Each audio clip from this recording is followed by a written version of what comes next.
Toutes et tous, ravis de vous retrouver aujourd'hui, vendredi, par ce temps radieux, cette merveilleuse après-midi et ce superbe week-end qui s'annonce aux Pays-Bas. D'ailleurs, un long week-end, vu que lundi, c'est le jour du roi, qu'on va fêter d'une manière un petit peu particulière, vu qu'il n'y aura aucune festivité, qu'on regardera ça à la télé, comme tout le monde. Alors, si j'insiste tellement sur le fait que c'est une merveilleuse après-midi, un temps magnifique et que tout est superbe, c'est parce que la journée n'a pas du tout commencé comme ça. Vous savez, il y a des jours comme ça où on se dit c'est des jours sans. Je ne sais pas pourquoi j'ai commencé la journée et tout a été de travers. J'ai simplement réalisé que j'étais en train de faire 1000 choses en même temps, les 1000 peut-être pas, mais 4-5, que j'avais, comme on dit en jargon, 5-6 casseroles sur le feu en permanence, qu'il n'y avait rien, qui terminaient de cuire et que j'étais en train de me dire j'arrête pas, j'arrête pas, j'arrête pas. Et je ne suis même pas certaine de faire quelque chose que j'aime, de faire vraiment quelque chose que j'apprécie. Donc, comme je suis un peu formée à ça, je me suis dit là, oups, attention Milena, on arrête parce que tu tombes dans ce qu'on appelle la spirale grise. Donc je commence à voir des choses qui ne vont pas. Donc là, j'ai mes petites techniques que vous avez probablement aussi là déjà maintenant avec la liste à sourire pour vite, vite, vite sortir de ce moment noir. Mais je sais aussi que simplement me distraire et sortir de ma zone noire n'est pas suffisant. Il allait vraiment falloir que je m'arrête et que je réfléchisse un petit peu à ce que j'étais en train de faire, à la manière dont j'étais en train de vivre, à la manière dont j'étais en train de procéder, tout ce qui est process en anglais, tout ce qu'il est en train de m'arriver. Et je réalise qu'en fait, je suis en train de me remplir les journées comme une folle, comme si j'avais un petit peu peur de me retrouver seule face à mon devenir, parce qu'évidemment, la situation a changé pour moi comme pour tout le monde. Et il y a cette crainte un petit peu de l'avenir. Donc je me suis dit, bon, c'est bien de te distraire pour ne pas tomber dans la spirale grise, mais il faudra quand même faire quelque chose. Sinon, dans 2-3 jours, ce malaise va réapparaître. Et d'où le titre du papier d'aujourd'hui qui est J'agis et je vais mieux. Donc je me suis dit, bon, on va passer à l'action. Je vais me prendre un petit moment de réflexion quand même pour essayer de comprendre qu'est-ce qui se passe, qu'est-ce qui m'arrive.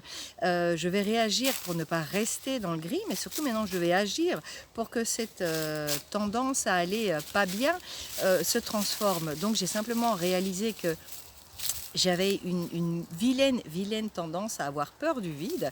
Et je me suis dit, eh bien, on va traiter le mal par le mal. Maintenant, je vais me prendre 1 heure par jour, seule avec moi-même, avec un carnet et un stylo. Et je vais simplement réfléchir à ce qui m'arrive. Voilà, ça me fera une belle pause. Ça me permettra également d'avoir un petit moment de réflexion pour comprendre pourquoi je suis obligée de me remplir les journées, d'être fatiguée comme tout, alors que je pourrais en profiter, honnêtement. Le monde ne va pas arrêter de tourner si moi je tourne au ralenti. Donc voilà, j'ai pris cette décision. Ça a été une certaine action en matière de ces décisions, mais aussi il y a eu une autre action qui était directement reliée, elle, à un de mes problèmes. Je dois terminer un cours online. C'est le premier cours totalement online que je dois faire pour ma boîte en Argentine. Et c'est vrai que je galère un petit peu. Pourquoi? Eh bien parce que je veux que ce soit parfait. Je me reconnais. C'est du moi tout craché. J'ai tellement peur qu'on dise, oh là là, son cours, il tient pas la route, que je veux être absolument parfaite. Donc je me stresse, je m'angoisse, j'en finis jamais. J'arrête pas de vérifier un truc, de vérifier un autre. Donc je me suis dit, bon, bah, écoute, on va s'arrêter aussi. Tu vas relire. J'ai pris un beau moment quand même pour reprendre toutes mes références, pour faire du mieux que j'ai pu. Et puis j'ai envoyé une première vidéo. J'ai dit, allez, tant pis, c'est fait. Je passe à l'action. J'envoie et puis on verra si ce que j'ai envoyé tient la route pour les professeurs pour qui je suis en train de le faire ou pas. Donc au lieu de continuer à me préoccuper, je me suis dit, je passe à l'action, on verra bien ce que ça donne. Et c'est ce que j'ai fait. Donc voilà, c'était déjà un souci en moins, surtout que quelques heures après, j'ai eu le hockey. C'est très bien. Garde ton style léger, jovial, c'est ce qu'on veut. On veut pas de classe rédhibitoire. Les gens ont un petit peu marre de ne voir que des gens derrière des écrans. Donc au moins, ce soit un petit peu divertissant et jovial. Et puis, la technique que j'ai appris dans un bouquin hier soir et que j'ai pu mettre en pratique, à croire que c'était fait exprès que j'aille mal ce matin pour que je puisse la mettre en pratique tout de suite, qui était ce que j'avais déjà vu, mais pas dans le cadre de comment combattre un jour gris, qui était de faire quelque chose pour quelqu'un d'autre. Donc l'auteur nous recommandait de, quand ça ne va pas, passer à l'action. Peut-être pas pour vous, mais passer à l'action pour quelqu'un. Faites quelque chose de bien pour quelqu'un d'autre. Et directement, on a le gris, on a le malaise qui disparaît, parce qu'on n'a peut-être pas encore solutionné le problème, mais faire du bien, ça fait du bien.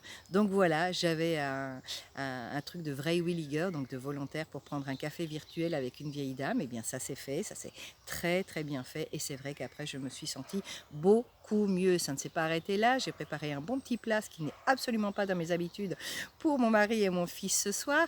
Donc voilà, faites quelque chose, l'action, j'agis et je me sens beaucoup mieux. Un petit coup de mou, ça arrive à tout le monde, vous savez ce qu'il faut faire, la liste à sourire pour ne pas rester dans le gris, mais après prendre un petit temps de réflexion pour comprendre d'où vient le coup de mou, sinon le coup de mou il va revenir si on ne le solutionne pas, et puis agir tout simplement, agir pour sortir de ce qui a provoqué le coup de mou, et sinon tout simplement si on ne voit pas, si on n'a pas envie de voir ce qui a provoqué le coup de mou, agir pour quelqu'un d'autre, faire quelque chose de sympa pour quelqu'un d'autre et vous verrez, ça va beaucoup mieux. Donc je vous souhaite un merveilleux week-end, lundi férié pour moi, donc je resterai calmement en famille également.